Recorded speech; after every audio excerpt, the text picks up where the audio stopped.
Gold. Antioch. Year 370. The river Orontes flows silver under the evening sky as the two men stroll along its banks, side by side, chatting. John has finished his duties for the day, almost, and Isaiah, being a student, has finished lessons and takes the opportunity to rehearse them in his head as he walks along. As soon as they meet, though, the young monk has to trust that today's lesson has already entered his head, as John is both a talker and a listener, and it would be a shame not to take advantage of that. His wisdom is known far and wide. What Isaiah doesn't know, as they stroll and converse, is that under the robes of his new office, John is wearing something altogether less comfortable. Some days it's a hair shirt, today simply some birch twigs, which he's pressed between the cloth and his back and rib cage. His gradual martyrdom is slow, daily, and ongoing. On any given day, they'll walk as far as the old pagan temple. To say walk may be an exaggeration, however, since the elder monk, John, though not yet 3 decades old, can hardly lift his feet. So it's more of a shuffle.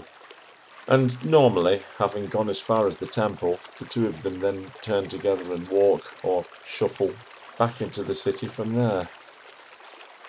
But they don't turn back to the city without considering the meaning of these sacred stones, and giving thanks to Valens for giving the order to sack the pagan sites and burn their books. Today, the sight of this monument to pagan idiocy is even more meaningful, since it naturally brings to mind the memory of the previous day, still fresh in both the holy brothers' minds. Such a day will not easily be forgotten. Sometimes it is obvious that history is playing out before you, and these two Christians were indeed there, in the thronging crowd. They had watched in awe as the authorities led the philosophers out to be tortured to death before the people of Antioch. "Tighter! Tighter!" the crowds around them had yelled, as the local historians were strangled with ropes and chains. "Harder! Harder!" as the teachers and sophists were beaten. Then the air became thick with smoke as these clever clogs' noxious scrolls were piled on the fire. Geometry, geography, physics, philosophy. No need of them anymore. In fact, as Flavius Gratianus thankfully has said, it is now heretical even to look upon their works, or, indeed, to enter their old places of worship. This temple before them, not far outside the city gates, is now overgrown with plants, buzzing with insects. Some smashed shards of incense holders still lay scattered on the floor together with ancient stains of ox blood. Some of the kids like to play in it, as kids will, but if an adult sees them, he'll chase them out. The young ones don't know the power of the old pagan demons, after all. Shockingly, as John is telling Izzy, some people are even coming to disbelieve in the power of the old devils. Then we must be sure continually to remind them of the dangers, the young monk says, in the way that young monks optimistically do. "They have yet to see the world," John answers, cryptically. The young monk waits for more wise words, but none follow. After shuffling on in silence for a while, the monk tries to make conversation again. "I've talked with saints from the far, far east, from the land where the sun arises every day from its lake of fire. Holy men. Do you know them?" "I have heard." "They also confront the devils." "How?" "By mortification." "How?" "They live alone. They scourge themselves. They never wash or cut their hair." "Nor should they. The very hairs of your head are all numbered, our teachers say." "They do, but does this mean we cannot alter what God has given us?" the student asks. "It would seem to be that way," John muses. The clipping of nails, the cutting of hair. Look at the people who do that kind of thing. That's true enough, Izzy agrees. The bathhouses are no place for a Christian to be. Did you speak with these holy men from the East? I did. They believe as you believed. They live without food. Sometimes without light. John considers this description and questions the monk's use of believed rather than believe still. Of course, the younger man knows all about John's previous sufferings. His bent feet and burst liver. That's how he made his name. Those years in the desert, sometimes at the feet of other holy men, but mostly standing, starving, in the desert winds, hot and cold, in the service of the Lord. And so young Isaiah, like all the monks that know John, admires him for what he has already achieved. And it's easy to understand why the young monk is so full of questions for him. Is it bad, do you think, he asks the wise man, to enjoy this walk by the river? Does our pleasure offend God? Well, that's a tricky one. The two walk on in silence as they try to decide whether their enjoyment of the evening is a sin or not. It is a pleasant evening, that's true. A heavenly silence descends on Antioch at this time of day. The Orontes flows on, its waves kiss the shores. I have, John begins, been wondering about certain things, about pleasure, about duty. Please, speak. John lowers his head and exhales. If we're to seek our reward in the next world, does it not make sense to hasten our journey there? You mean like those Egyptians, Izzy replies. Those who seek death by attacking the pagans in order to be killed and martyred. How can that be? John stops walking to consider this, so Isaiah stops beside him. The Circumcellions, they call them, he tells him. They attack travellers, so the travellers will be moved to anger and kill them. John's years in the desert mean there are certain developments of which he is ignorant. Is this a Christian thing to do? He asks. They use no bladed weapons. Of course not. According to John, Jesus forbids this expressly. So they attack with their hands? With Israeliti, Izzy laughs. That's what they call their clubs. They attack with clubs in order to be dispatched with swords? Yes. And in this way become martyrs? Yes. John bows his head to consider this. Isaiah walks behind. Some minutes later, Isaiah begins to speak again. About the demons, he starts. Yes? Where are they most to be found? Here, John says, making a sweeping gesture with his hands. Outside the urbis. Why do you think the devil-worshipping pagans made their houses of worship here? Outside the urbis is where you'll find the demons. At night. And are they legion? The air is full of them, John affirms. Would this be a better way of worshipping, do you think? To battle the demons head-on? So, thinks John, the young one wants to follow my example and starve in a cave in the Highlands for several years. Should he advise this? What has he learned from it, after all? Well, this hermit stuff, it's all the rage, Isaiah. We all know of the temptations of our brother Anthony. He saw the demons, didn't he? He lay one night in a pagan cemetery and, yes, there they came. They tormented him. Then after that, he knew they must be challenged, so thereafter he sought them out. And he became divine, didn't he? Brother Isaiah, that is not the way to think of it. He was taken up to heaven, indeed, yes, at the end of his stay on earth. This sets the young monk thinking again. Surely another esoteric question will bubble up to the surface soon. John supposes this, and awaits it with interest. Now they are rounding the bend that brings them to the city wall. A few hundred paces more, and they will be back in the urbis. A kingfisher scuds over the crystal surface of the water and breaks the mirror of the sky into 1,000 pieces. John, attracted by the movement, looks towards the kaleidoscope of shattered colours and sees something among them. What's that? What? That! He stretches out his arm towards the white thing that is being brought towards them on the current. Is it a child? One of those the mothers threw into the river to be rid of?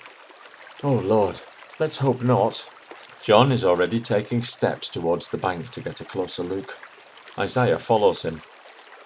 The white bobbing thing is now a few feet from the bank where they stand, but is caught on a thick, half-submerged tree trunk. Isaiah scouts around the bank until he finds a large dry branch with a fork that will serve to rescue the thing, whatever it is. Once he has one, he scrambles down to the river's edge and tries to catch at the package and bring it ashore. John is not so sure about this. What if it is a human baby? It might be days old by now. And what if one of the Roman guards is watching? So he does not help, but merely observes as Isaiah manages to hook the thing and bat it towards the bank. Now he can stoop and lift it out of the water. Parchment, he says. It's an old scroll in vellum. Come and have a look. It's big enough. John looks about again to see if any of the town watchmen are close. Suppose it was a book. Well then, everything would depend on what kind.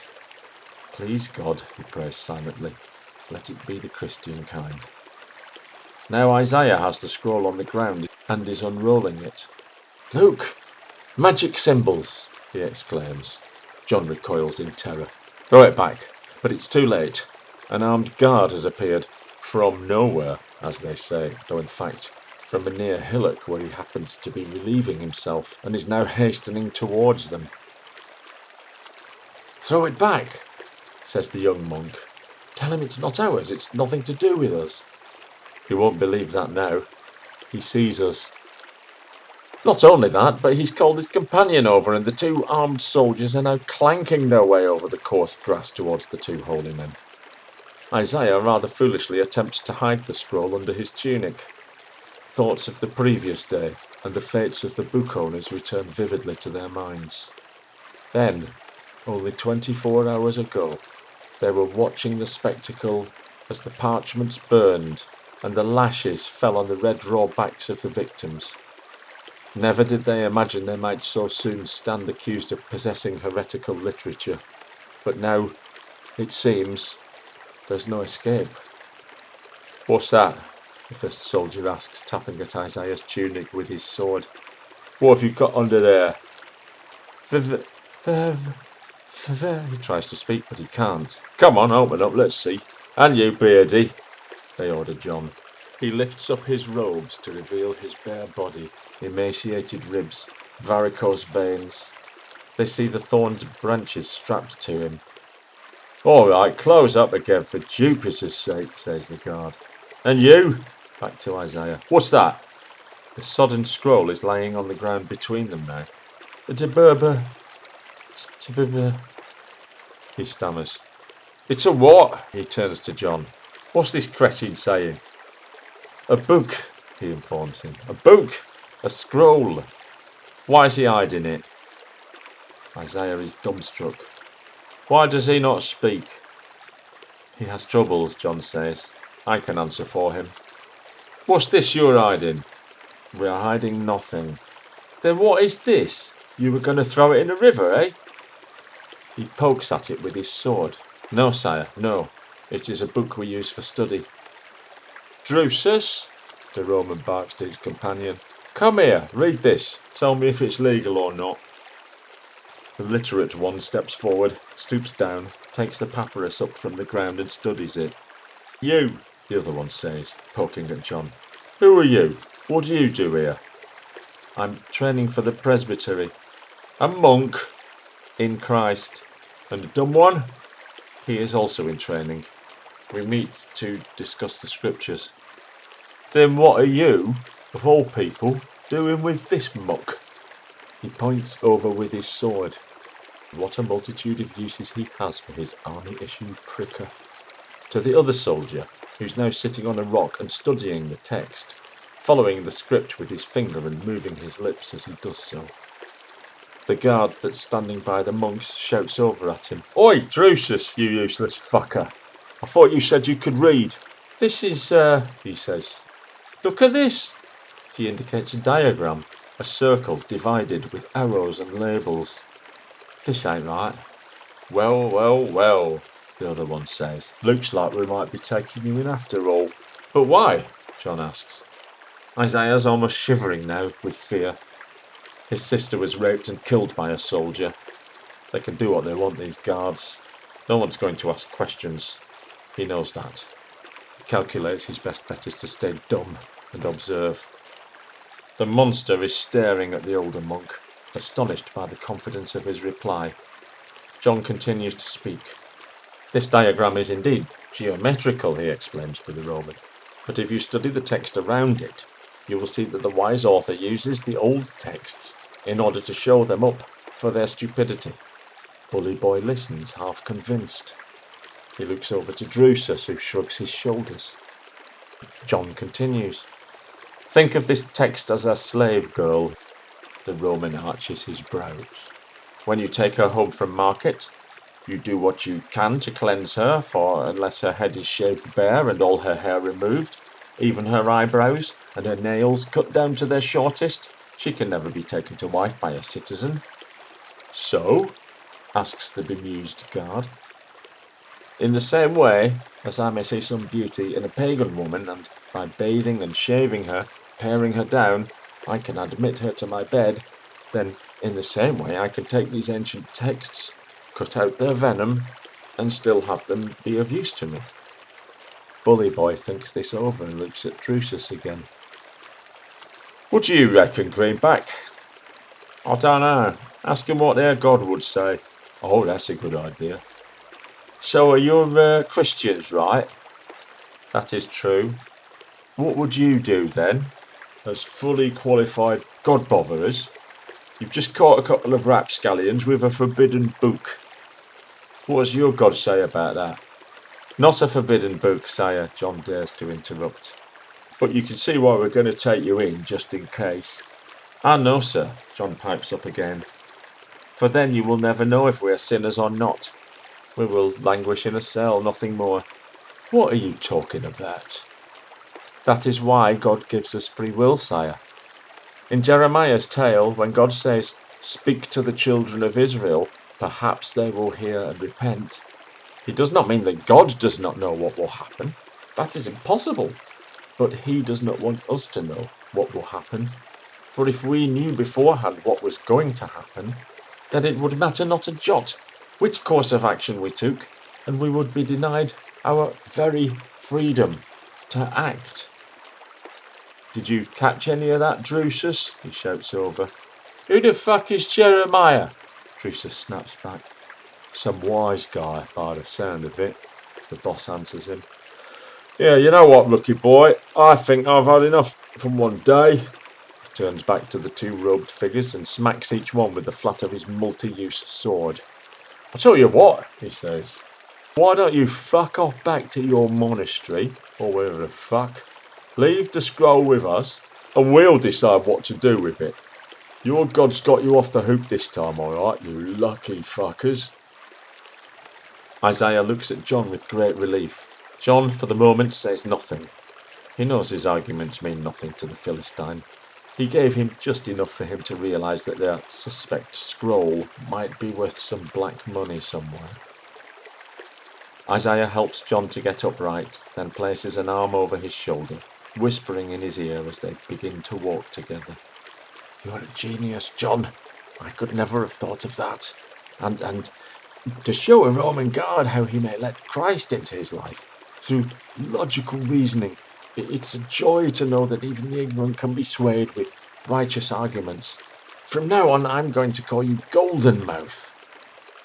And as John shuffles along the riverbank, supported by his younger brother, the evening sun slants lower through the fields. The soldiers look after them as they make their way towards the great gate of Antioch. Drusus is already thinking of contacts he knows where he could fence the scroll. It's definitely a proscribed book. You'd have to be an idiot not to recognise those magic symbols. But so what? They're the ones that fetch the most money, since almost all of them were turned to ash in the book burning. Market forces, supply and demand and all that.